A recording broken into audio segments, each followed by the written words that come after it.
Welcome students to the science class. From today onwards we will do the revision of the different chapters which are coming for the examination. Although these chapters all we have completed the discussion of the NCERT answers as well as the discussion of the question answers from the awareness only. And also the chapter explanation, everything is completed. Only this is the time when you can read the chapters, you can read the question answers, and obviously you can ask me, you can clear your doubts, you can clarify the doubts.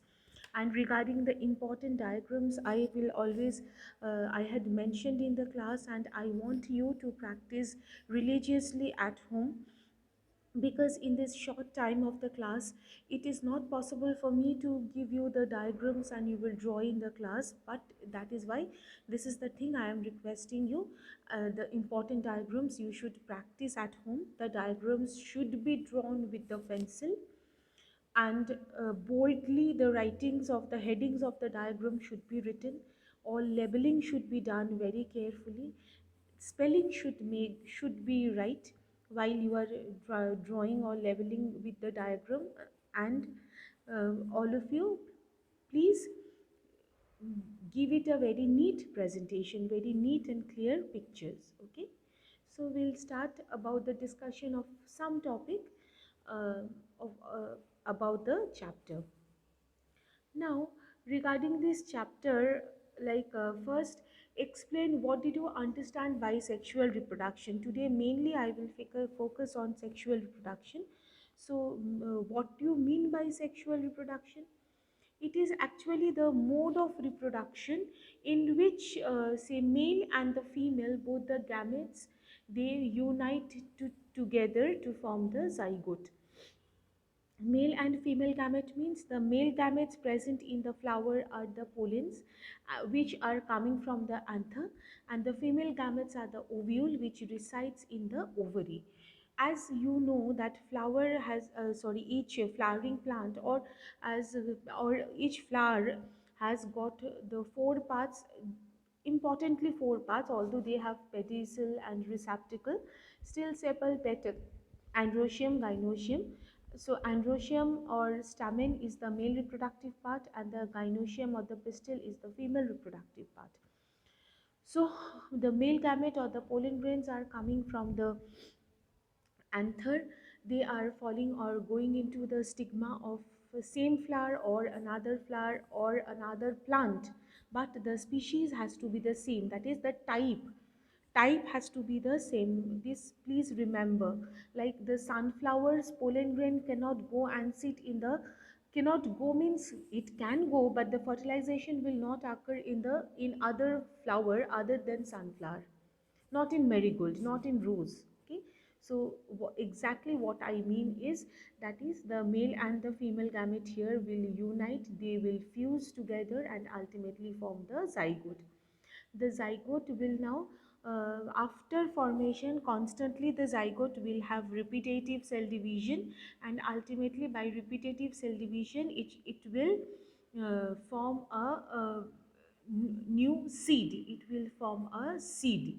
So these seeds are ultimately then grows into the flower. So this is about flower means seed ultimately grows into the new plant. So this is all about the sexual reproduction, that is the male gamete female gamete fuses together to form a zygote, and then zygote, after repetitive cell division, they produce the, or they grow up into the new plants. Okay, next question we will discuss the, so just now I told about the sexual reproduction, so definitely there must be another type, that is the asexual reproduction.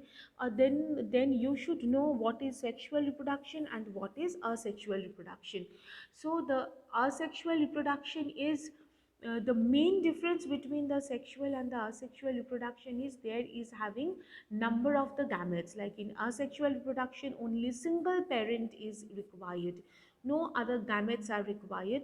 But in case of sexual reproduction, as the two gametes are coming, male gamete and the female gamete, so definitely it will have two parents, that is male parent and the female parent.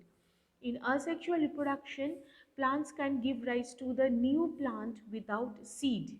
Okay, so no, as the union of the male gamete and the female gametes are not taking place, fusion of the male gametes and the female gametes are not taking place, so new plants are being developed, but those new plants are without the formation of the seed, or without having seed. But on the other hand, if you make the differences between the sexual reproduction and asexual reproduction, in sexual reproduction you will see the fusion of the male and the female gametes are seen along with the formation of the seed, because after the union, after the formation, after the zygote formation, there is repetitive cell division and ultimately new seeds are formed. Okay, I hope this is clear. This is clear to you. Okay, so I hope, so this is the diagram. See, you can see this is a very important diagram. See, this is the reproductive parts of a flower.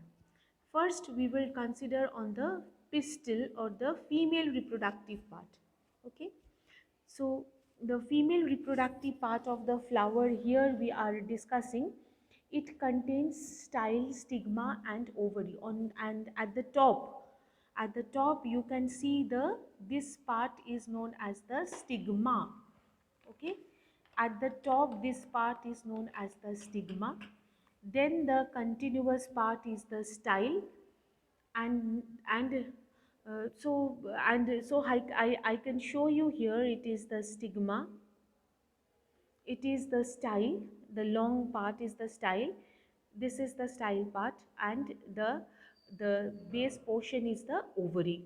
Within the ovary there is a part which is known as the ovule. So basically ovule is the female gamete which fuses with the male gamete to form the zygote.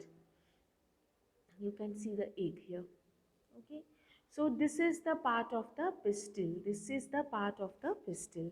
So this is about the female reproductive part of the flower. Next, coming the male reproductive part of the flower. This is the picture of the picture of male reproductive structure. These are the pollen grains, this is the anther, and this is the filament. So this is the structure of the stamen.